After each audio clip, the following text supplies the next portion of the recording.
ಚಾನಲ್ಗೆ ಸ್ವಾಗತ. ಎಲ್ಲರಿಗೂ ಕೂಡ ನಮಸ್ಕಾರಗಳು. ಆಸೆ ಸೀರಿಯಲ್ ಯಾರಿಗೆಲ್ಲ ಇಷ್ಟ ಇಲ್ಲ, ಎಲ್ಲರಿಗೂ ಕೂಡ ಇಷ್ಟ. ಆಸೆ ಸೀರಿಯಲ್ನಲ್ಲಿ ಮನೋಜ ಇಲ್ಲಿ ಸೂರ್ಯನಿಗೆ ಮೋಸ ಮಾಡಿ 27 ಲಕ್ಷ ದುಡ್ಡನ್ನ ಹೊಡ್ಕೊತಾನೆ. ಆಮೇಲೆ ಆ ದುಡ್ಡು ಸಿಕ್ಕರೂ ಕೂಡ ಸಿಕ್ಕಿದೆ ಅಂತ ಕೂಡ ಹೇಳೋಂಗಿಲ್ಲ. ಕೊನೆಗೆ ಮೋಸ ಮಾಡಿದವಳೆ ಬಂದು ನಾನು ಮನೋಜನಿಗೆ ದುಡ್ಡು ಕೊಟ್ಟಿದ್ದೀನಿ ಅಂತ ಸೂರ್ಯನಿಗೆ ಹೇಳಿದಾಗಲೇ ಸೂರ್ಯ ಇವ್ರು ದುಡ್ಡು ಇಸ್ಕೊಂಡು ಕೂಡ ನಮ್ಗೆ ಕೊಟ್ಟಿಲ್ಲ ಅನ್ನೋದು ಮನೋಜನ ಹಾಗೂ ರೋಹಿಣಿ ಮೋಸದ ಆಟ ಗೊತ್ತಾಗುತ್ತೆ. ಅದೇ ದುಡ್ಡನ್ನು ಇಟ್ಕೊಂಡು ಇವ್ರು ಮನೆ ಖರೀದಿ ಮಾಡೋಕ್ಕೆ ಮತ್ತೆ ಮೋಸ ಹೋಗ್ತಾರೆ.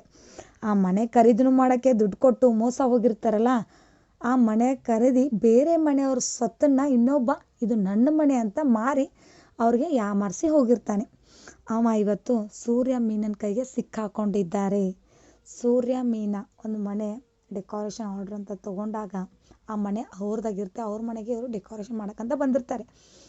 ಬೇರೆದವ್ರ ಮನೆಗೆ ಮುರಿದ್ಬಿಟ್ಟು ಬೇರೆದವ್ರ ಮನೆ ಕನಸನ್ನ ಆಸೆನ ಕಟ್ಕೋಬೇಕನ್ನೋ ಆಸೆನ ಕಿತ್ತಾಕಿ ತಮ್ಮ ಮನೆ ಗೋಪುರನ ಕಟ್ಕೊಳ್ಳೋಕ್ಕೆ ಇವರು ಗಂಡ ಹೆಂಡತಿ ಸೇರಿ ಮೋಸ ಮಾಡಿರ್ತಾರೆ. ಅದು ಮನೋಜನ್ಗೆ ರೋಹಿಣಿಗೆ. ಮನೋಜ ರೋಹಿಣಿ ಮೋಸಗಾರರೇ, ಆದರೂ ಇವ್ರಿಗೂ ಕೂಡ ಮೋಸ ಮಾಡೋರು ಇರ್ತಾರಲ್ಲ, ಹೀಗಾಗಿ ಇವ್ರಿಗೆ ಮೋಸ ಮಾಡಿರ್ತಾರೆ. ಅದನ್ನು ಸೂರ್ಯ ಫೋನ್ ಹಚ್ಚಿ ಮನೋಜನ್ನ ಕರೆಸ್ತಾನೆ. ಕರೆದ್ಬಿಟ್ಟು ನಿಮಗೆ ಮನೆ ಕೊಡಿಸಿದ್ದೀವಿ ಅಂತ ಯಾಮಾರಿಸಿ ದುಡ್ಡು ಎತ್ಕೊಂಡು ಹೋಗಿದ್ದಾರಲ್ಲ, ಅವ್ರು ಸಿಕ್ಕಿದ್ದಾರೆ ಬಾರು ಅಂತ. ಆಗ ಬರ್ತಾರೆ. ಬಂದ ತಕ್ಷಣ ನೋಡ್ತಾರೆ, ಇಬ್ಬರಿಗೂ ತುಂಬ ಕೋಪ ಇರುತ್ತೆ. ಯಾಕೋ ಹೀಗೆ ಮಾಡಿದೆ, ಸಿಕ್ಕಾಡೆ ಹೊಡೆಕ್ಕೆ ಹೋಗ್ತಾನೆ ಮನೋಜ.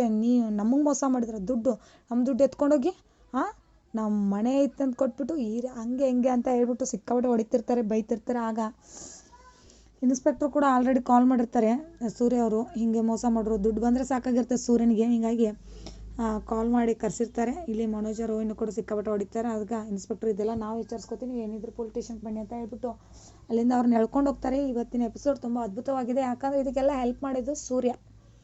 ಈಗಾದರೂ ಮನೋಜ ರೋಹಿಣಿ ಸೂರ್ಯನ ಕಡೆ ಇದಕ್ಕೆಲ್ಲ ನೀನೇ ಕಾರಣ, ಈ ದುಡ್ಡು ಇವತ್ತಿಗೆ ನಮಗೆ ಸಿಗೋಕ್ಕೆ ನೀನೇ ಕಾರಣ, ಈ ದುಡ್ಡು ನಿಂದು, ನೀ ತೊಗೊಂಡ್ಬಿಡು ಅಂತ ಏನಾದರೂ ಹೇಳ್ತಾರಾ? ಮುಂದಿನ ಸಂಚಿಕೆಯಲ್ಲಿ ಕಾದು ನೋಡೋಣ. ಇವತ್ತಿನ ವಿಡಿಯೋ ಇಷ್ಟವಾದಲ್ಲಿ ಪ್ಲೀಸ್ ಲೈಕ್ ಮಾಡಿ, ಸಬ್ಸ್ಕ್ರೈಬ್ ಮಾಡಿ. Thank you.